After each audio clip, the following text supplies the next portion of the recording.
당신은 지금까지 부모님 곁을 지켜왔을 것입니다. 새벽에 울리는 전화를 받았고 병원 복도에서 밤을 새웠으며 명절마다 빠지지 않고 찾아갔을 것입니다. 형제들이 하나둘 떠나가도 당신만은 남아 있었습니다. 그것이 당연한 일이라고 생각했기 때문에, 혹은 그렇게 하지 않으면 스스로를 용서할 수 없을 것 같았기 때문에. 그런데 오늘 저는 당신에게 한 가지 불편한 진실을 말씀드려야 합니다. 부모님께 평생을 헌신한 자식이 정작 유산은 더 적게 받는 일이 이 세상에서는 너무나도 자주 벌어집니다. 저는 105년을 살았습니다. 그 세월 동안 저는 수많은 가족의 탄생과 소멸을 지켜보았습니다. 6.25 전쟁의 포성 속에서 가족을 잃은 사람들을 보았고, 가난 속에서도 부모를 봉양하며 늙어간 자식들을 보았습니다. 그리고 그 자식들이 부모의 임종 이후 텅 빈 손으로 집을 나서는 장면도 보았습니다. 그 눈빛을 저는 아직도 잊지 못합니다. 배신감도 분노도 아니었습니다. 그것은 더 깊은 무언가였습니다. 삶 전체가 흔들리는 듯한 말로 표현할 수 없는 허탈함이었습니다. 저는 처음에는 이것이 단지 몇몇 불운한 가정의 이야기라고 생각했습니다. 하지만 시간이 지날수록 깨달았습니다. 이것은 우연이 아닙니다. 이것은 패턴입니다. 인간의 심리, 법의 구조, 그리고 관계의 역학이 맞물려 만들어내는 차갑고 반복적인 현실입니다. 오늘 제가 이 이야기를 꺼내는 이유는 당신을 절망시키기 위해서가 아닙니다. 저는 지금껏 좋은 말만 골라 하는 사람이 아니었습니다. 105년의 삶은 저에게 한 가지를 가르쳐 주었습니다. 위로가 되는 거짓말보다 처음에는 쓰더라도 당신을 지켜줄 수 있는 진실이 훨씬 더 값지다는 것을. 많은 분들이 효도를 일종의 투자라고 생각합니다. 부모님께 잘하면 언젠가 그것이 돌아올 것이라고, 적어도 마지막에는 공정하게 인정받을 것이라고 믿습니다. 그 믿음을 저는 함부로 비난하지 않습니다. 그것은 아름다운 믿음입니다. 그러나 그 믿음이 현실과 충돌할 때 상처는 너무 깊어집니다. 저는 오늘 여러분께 7가지 사실을 말씀드리려 합니다. 100년 가까운 세월을 살아오며 직접 목격한, 때로는 가슴이 서늘해지는 이야기들입니다. 이 이야기들을 듣고 나면 여러분은 효도를 그만두어야겠다는 생각이 들지 않을 것입니다. 오히려 반대입니다. 진실을 알고 난 뒤에도 흔들리지 않는 효도야말로 비로소 온전한 사랑이라는 것을 알게 될 것입니다. 그리고 그 사랑을 지키면서도 자기 자신을 잃지 않는 방법 또한 함께 말씀드리겠습니다. 첫 번째 이야기를 시작하기 전에 먼저 한 가지를 여러분께 여쭤보고 싶습니다. 여러분의 형제자매 중에 부모님과 오랫동안 소원하게 지내다가 부모님이 돌아가시기 얼마 전에 갑자기 나타난 사람이 있습니까? 그 사람이 짧은 시간 안에 부모님의 마음을 사로잡는 것을 본 적이 있습니까? 그리고 그것이 어떻게 가능한지 도저히 이해하지 못한 채 혼자 속으로 사귀어야 했던 적이 있습니까? 저는 그 장면을 수십 번 목격했습니다. 제가 아는 한 학자가 있었습니다. 그는 평생을 어머니 곁에서 살았습니다. 어머니가 아프면 병원을 데려갔고, 어머니가 외로우면 저녁마다 찾아가 밥을 함께 먹었습니다. 그런데 그에게는 오래전 집을 떠난 남동생이 있었습니다. 연락도 뜸했고 명절에도 거의 오지 않았습니다. 어머니는 그 남동생이 올 때마다 서운함을 감추지 못했습니다. 그런데 어머니가 병석에 눕게 되자 그 남동생이 나타났습니다. 매일 병원을 찾아왔고 손을 잡아드렸으며 어머니 귀에 대고 무언가를 속삭였습니다. 그리고 몇 달 후 어머니는 세상을 떠났습니다.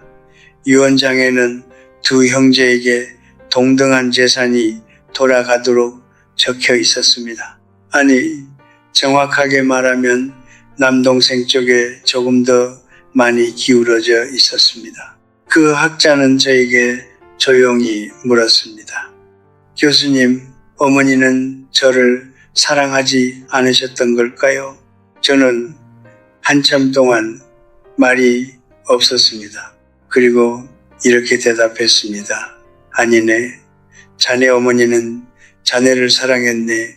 다만 마지막 순간의 감정이 평생의 기억보다 더 강하게 작용한 것이네.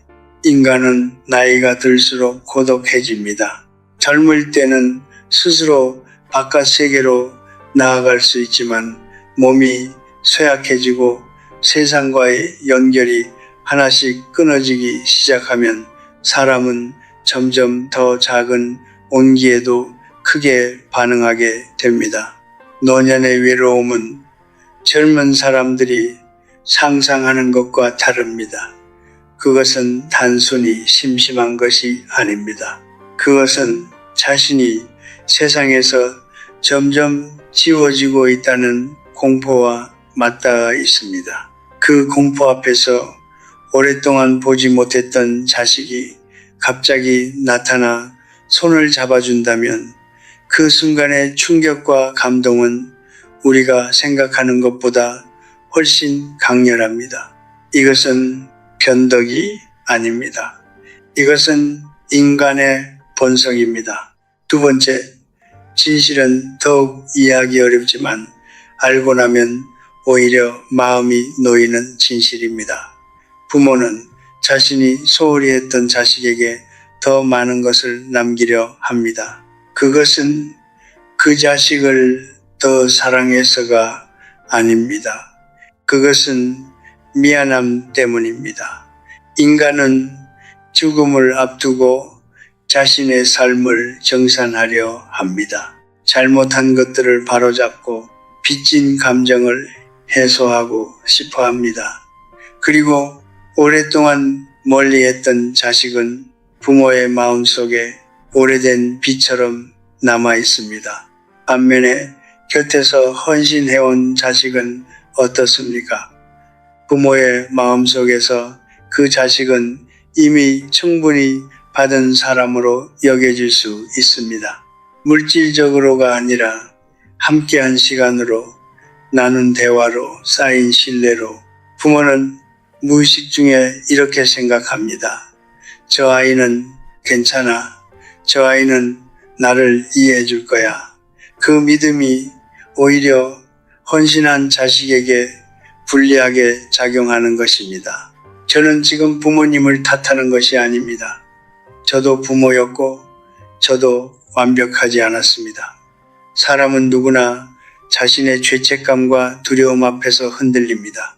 그것이 인간이라는 존재의 한계이자 동시에 따뜻함이기도 합니다. 제가 30살이었을 때 저는 세상이 노력한 만큼 돌아온다고 믿었습니다. 이제 105년을 살고 나서 저는 이것을 압니다. 세상은 노력한 만큼 돌아오지 않습니다. 그러나 노력은 언제나 당신 자신을 만듭니다. 그리고 그것이야말로 아무도 빼앗아 갈 수 없는 유산입니다. 저는 평생 철학을 가르쳤습니다. 그러나 나이가 들수록 깨달은 것이 있습니다. 세상을 움직이는 것은 철학만이 아니라는 것입니다. 때로는 법이 서류 한 장이 도장 하나가 수십 년의 사랑보다 더 강한 힘을 발휘합니다. 그리고 그 사실을 모른 채 살아온 사람들이 마지막 순간에 가장 깊은 상처를 입습니다. 세 번째 진실은 이것입니다. 한국의 법체계에서 상속은 효도 여부와 무관하게 법정 지분에 따라 분배됩니다. 이 문장을 처음 들으면 너무나 당연한 말처럼 들릴 수 있습니다. 하지만 실제로 이 사실을 가슴으로 받아들이고 있는 사람은 많지 않습니다. 많은 분들이 여전히 이렇게 생각합니다. 나는 부모님 곁을 지켰으니까 형제들도 그것을 인정해 줄 것이다. 아니면 적어도 법이 내 편을 들어줄 것이다. 하지만 법은 그렇게 작동하지 않습니다. 대한민국 민법에서 상속인의 법정 지분은 부모님과의 관계에 의해 결정됩니다. 자녀는 모두 동등한 상속인입니다. 병원에 함께 있었는지, 생활비를 보탰는지, 명절마다 빠지지 않았는지 이러한 사실들은 유류분 계산에 반영되지 않습니다. 물론 기여분 제도라는 것이 존재하지만 이를 법적으로 인정받기 위해서는 구체적인 증거가 필요합니다. 그리고 바로 여기서 여섯 번째 진실과 만나게 됩니다. 효도는 행동으로 이루어지지만 기록되지 않으면 법 앞에서 존재하지 않는 것과 같습니다. 생각해 보십시오. 당신이 10년 동안 부모님의 병원비를 댔다면 그 영수증을 보관하고 있습니까? 매달 생활비를 드렸다면 계좌 이체 내역이 남아 있습니까? 부모님의 간병을 위해 직장을 그만뒀다면 그 사실을 증명할 수 있는 서류가 있습니까? 대부분의 경우 이런 것들은 기록되지 않습니다. 왜냐하면 가족 간의 헌신은 사랑으로 이루어지는 것이지 거래로 이루어지는 것이 아니기 때문입니다. 사람들은 영수증을 챙기면서 부모님께 효도하지 않습니다. 그것은 너무나 차갑고 낯선 일처럼 느껴지기 때문입니다. 그러나 그 따뜻함이 결국 법 앞에서 침묵이 됩니다. 저는 한 여성을 기억합니다. 그녀는 시골에서 홀로 계신 아버지를 위해 도시에서의 직장을 포기하고 고향으로 내려갔습니다. 8년을 아버지 곁에서 살았습니다. 밥을 지어드리고 약을 챙겨드리고 아버지가 밤에 무서워하실 때 손을 잡아드렸습니다. 아버지가 돌아가신 후 서울에서 살던 오빠가 내려왔습니다. 그리고 법적으로 동등한 상속권을 주장했습니다. 그녀는 아무것도 기록해두지 않았습니다. 통장 이체도 없었고 간병 확인서도 없었습니다. 그저 사랑으로 살았을 뿐이었습니다. 법원은 오빠의 손을 들어주었습니다. 저는 그 이야기를 전해 들었을 때 오랫동안 아무 말도 하지 못했습니다. 그것은 법이 잘못된 것이 아닙니다. 법은 감정을 판단할 수 없습니다. 법은 오직 증거로만 말합니다. 잘못된 것은 우리가 사랑과 법의 세계를 너무 오랫동안 분리해서 생각해 왔다는 것입니다. 사랑은 사랑의 언어로 말하고 법은 법의 언어로 말합니다. 두 언어는 서로 통역되지 않습니다. 저는 여러분께 이렇게 말씀드리고 싶습니다. 사랑하는 마음으로 헌신하되 그 헌신의 흔적을 남겨두십시오. 그것은 불신이 아닙니다. 그것은 지혜입니다. 정원을 평생 가꾼 사람이 씨앗을 심은 날짜와 물을 준 기록을 남겨두지 않으면 정원의 주인이 떠난 뒤 그 정원이 누구의 손으로 가꾸어졌는지 아무도 알 수 없게 됩니다. 사랑은 보이지 않지만 사랑의 증거는 남길 수 있습니다. 그리고 그 증거가 훗날 당신의 존엄을 지켜줄 것입니다. 저는 젊은 시절 양보하는 사람이 가장 강한 사람이라고 믿었습니다. 다툼을 피하고 먼저 손을 내밀고 형제를 위해 한 발짝 물러서는 것이 덕이라고 배웠습니다. 유교적 가르침 속에서 자란 우리 세대는 모두 그렇게 배웠습니다. 그런데 105년을 살고 나서 저는 그 가르침의 이면에 아무도 말해주지 않았던 한 가지 진실이 있다는 것을 알게 되었습니다. 착한 사람이 양보하면 그 양보는 돌아오지 않습니다. 네 번째 진실은 이것입니다. 효도한 자식은 형제와의 갈등을 피하기 위해 스스로 물러서는 경향이 있으며 그 결과 더 적게 받게 됩니다. 이것은 단순한 관찰이 아닙니다. 이것은 인간의 심리가 만들어내는 구조적인 패턴입니다. 부모님 곁에서 오랫동안 헌신해온 사람은 대개 이런 성품을 지닌 분들입니다. 갈등을 싫어하고 가족의 화합을 소중히 여기며 스스로 희생하는 것에 익숙한 분들입니다. 그리고 바로 그 성품 때문에 상속 문제가 불거졌을 때 이렇게 생각합니다.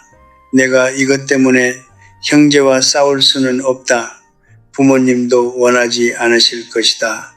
내가 조금 손해를 보더라도 가족이 평화롭게 지내는 것이 더 중요하다. 그 마음은 아름답습니다. 그러나 그 아름다운 마음이 때로는 자기 자신을 배신하는 결과로 이어집니다. 반대편에는 어떤 사람이 있습니까?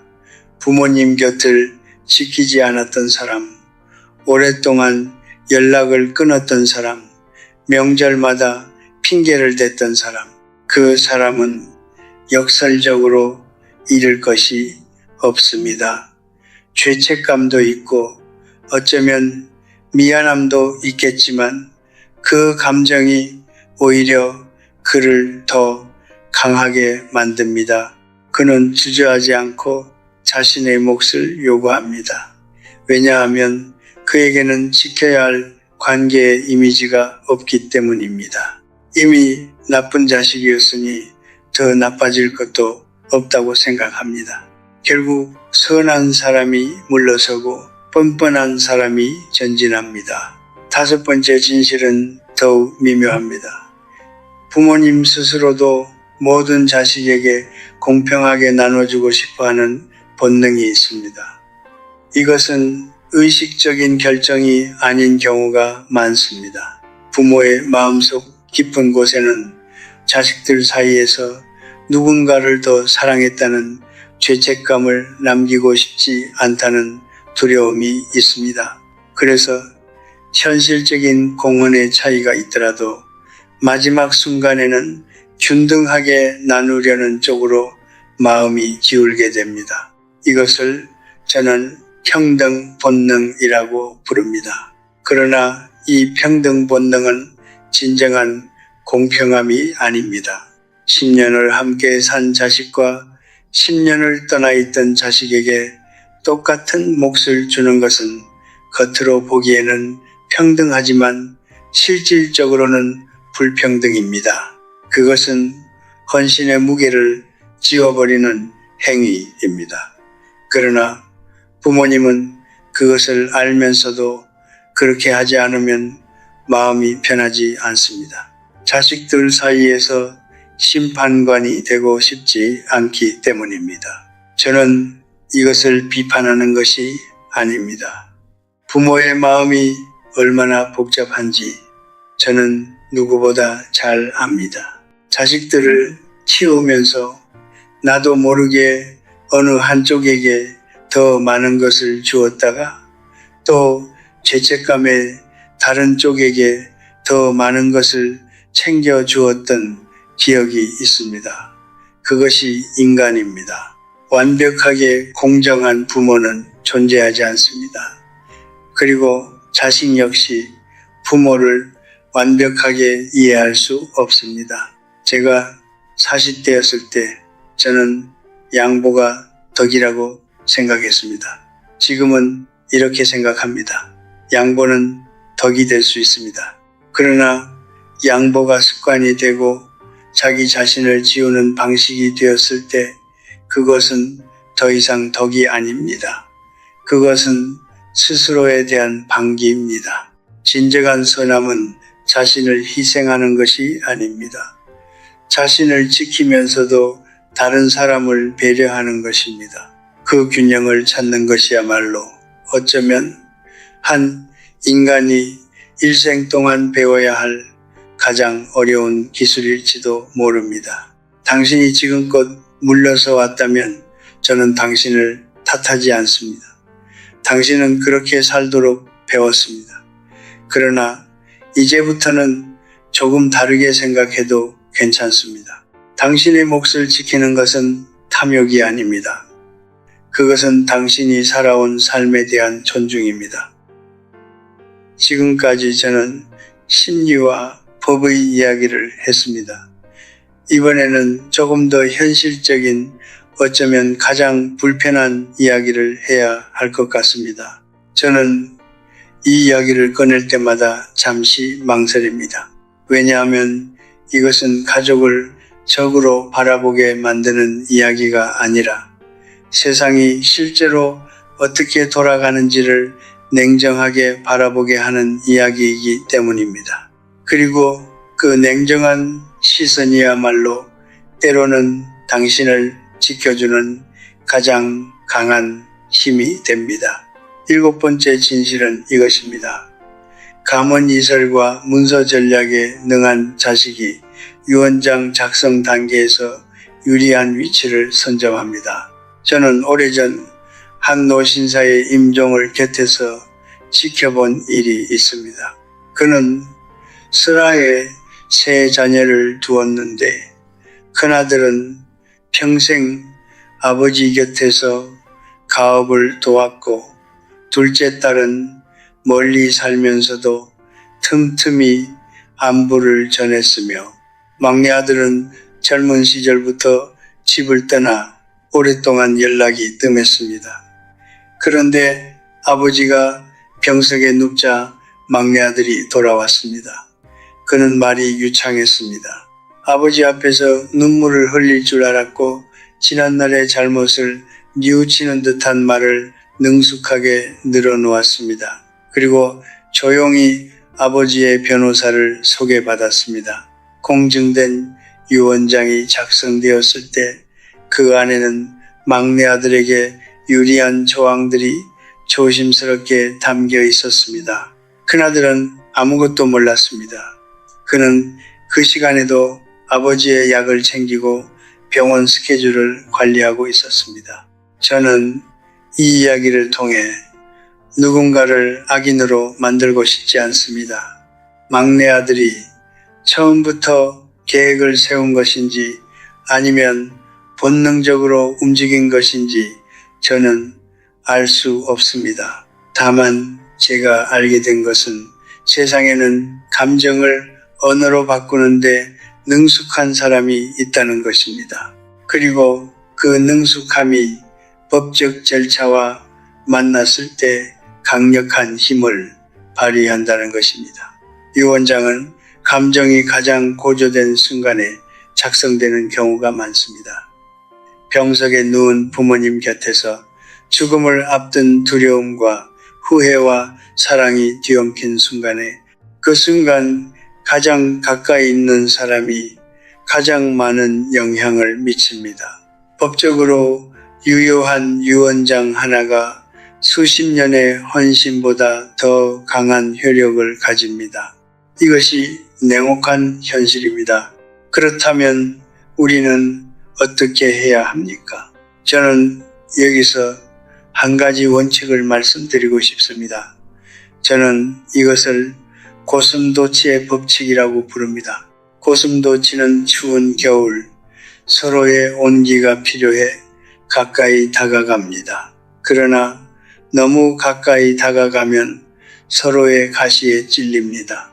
그래서 고슴도치는 상처를 주지 않으면서도 온기를 나눌 수 있는 적당한 거리를 찾아냅니다. 가족도 마찬가지입니다. 사랑하되 모든 것을 무방비 상태로 내어주지 않는 것, 따뜻하되 눈을 감지 않는 것, 이것이 성숙한 관계의 기술입니다. 구체적으로 말씀드리겠습니다. 당신이 부모님을 위해 쓴 돈이 있다면 이체 내역을 남겨두십시오. 부모님의 병원에 함께 다녔다면 진료 기록에 보호자로 이름을 올려두십시오. 부모님과 나눈 중요한 대화가 있다면 메모로 남겨두십시오. 이것은 차가운 계산이 아닙니다. 이것은 당신의 사랑이 훗날 침묵 속에 묻히지 않도록 지키는 행위입니다. 그리고 한 가지 더, 당신의 헌신을 혼자서만 알고 있지 마십시오. 가족 중 신뢰할 수 있는 사람 혹은 부모님과 가까운 지인이 당신의 노력을 알고 있어야 합니다. 증인이 없는 사랑은 법 앞에서 존재를 증명하기 어렵습니다. 이것은 당신을 의심하는 말이 아닙니다. 세상이 작동하는 방식을 있는 그대로 말씀드리는 것입니다. 저는 평생을 살면서 이런 말을 들어왔습니다. 착하게 살면 하늘이 알아준다. 저는 그 말을 완전히 부정하지 않습니다. 하늘은 알아줄지 모릅니다. 그러나 법원은 알아주지 않습니다. 형제는 알아주지 않을 수도 있습니다. 그러므로 하늘을 믿되 서류도 챙기십시오. 사랑을 주되 자신을 지우지 마십시오. 당신의 선함은 당신의 가장 귀한 자산입니다. 그러나 선함이 순진함이 되어서는 안 됩니다. 세상을 있는 그대로 바라보면서도 따뜻함을 잃지 않는 것, 그것이 제가 105년을 살며 가장 어렵게 배운 기술이었습니다. 그리고 동시에 가장 값진 기술이었습니다. 저는 지금까지 불편한 이야기들을 했습니다. 법의 냉혹함, 인간 심리의 복잡함, 그리고 선한 사람이 상처받는 구조적인 현실에 대해 이 이야기들을 듣고 나서 마음이 무거워지셨다면 그것은 당연한 일입니다. 진실은 언제나 처음에는 무겁습니다. 그러나 시간이 지나면 그 무게가 오히려 당신을 단단하게 만들어줍니다. 오늘 제가 드린 이야기의 끝에서 저는 한 가지를 여러분께 조용히 묻고 싶습니다. 당신은 왜 부모님 곁을 지켰습니까? 유산을 더 받기 위해서였습니까? 형제들에게 인정받기 위해서였습니까? 아니면 그것이 옳은 일이라고 느꼈기 때문에, 달리 살 수가 없었기 때문에, 그렇게 하지 않으면 스스로를 용서할 수 없을 것 같았기 때문에 저는 압니다. 대부분의 분들은 세 번째 이유로 살아오셨을 것입니다. 그렇다면 저는 이것을 말씀드릴 수 있습니다. 당신은 이미 가장 중요한 것을 받았습니다. 그것은 재산이 아닙니다. 그것은 당신이 어떤 사람인지에 대한 대답입니다. 부모님 곁에서 보낸 그 시간들이 당신이라는 사람을 만들었습니다. 새벽에 울린 전화를 받으며 잠에서 깨어난 그 밤들이, 병원 복도에서 홀로 기다리던 그 오후들이, 말없이 드린 밥상이, 잡아들인 손이, 그것들은 누가 빼앗아 갈 수 없습니다. 법원도, 형제도, 어떤 유언장도. 저는 105년을 살면서 많은 것을 잃었습니다. 사랑하는 사람들을 먼저 떠나보냈고 믿었던 관계가 무너지는 것을 보았으며 열심히 쌓아 올린 것들이 한순간에 흔들리는 것도 경험했습니다. 그러나 이 나이에 이르러 돌아보면 제가 잃지 않은 것이 있습니다. 그것은 제가 살아온 방식에 대한 긍지입니다. 내가 옳다고 믿는 것을 향해 걸어왔다는 사실, 누군가를 위해 기꺼이 나의 시간을 내어 주었다는 사실, 그 기억들이 이 나이에 저를 편안하게 잠들 수 있게 해줍니다. 그것이 진짜 유산입니다. 물론 저는 현실을 외면하라고 말씀드리는 것이 아닙니다. 오늘 드린 이야기들, 이체 내역을 남겨두고 증인을 만들고 자신의 몫을 지키는 일들은 여전히 중요합니다. 사랑하는 마음과 현명한 판단은 함께 갈 수 있습니다. 아니, 함께 가야 합니다. 순진한 선함은 스스로를 소진시키지만 지혜로운 선함은 자신을 지키면서도 타인을 따뜻하게 합니다. 당신이 지금 50대라면 아직 시간이 있습니다. 부모님과의 관계에서 남겨야 할 기록들을 조용히 정리해 두십시오. 형제들과의 관계에서 당신이 지켜야 할 선을 부드럽게 그러나 분명하게 그어 두십시오. 그리고 당신 자신의 노후를 위한 울타리도 천천히 쌓아 가십시오. 자식에게 기대지 않을 수 있는 건강과 경제적 안정, 그것이 훗날 당신의 존엄을 지켜줄 것입니다. 당신이 지금 60대라면 이제는 조금 내려놓아도 됩니다. 인정받지 못한 것들에 대한 억울함, 공평하지 않다는 분노, 오래 품어온 서운함, 그것들을 꼭 쥐고 있는 것이 당신에게 무거운 짐이 되고 있다면 이제 그 짐을 내려놓으십시오. 억울함을 내려놓는 것은 지는 것이 아닙니다.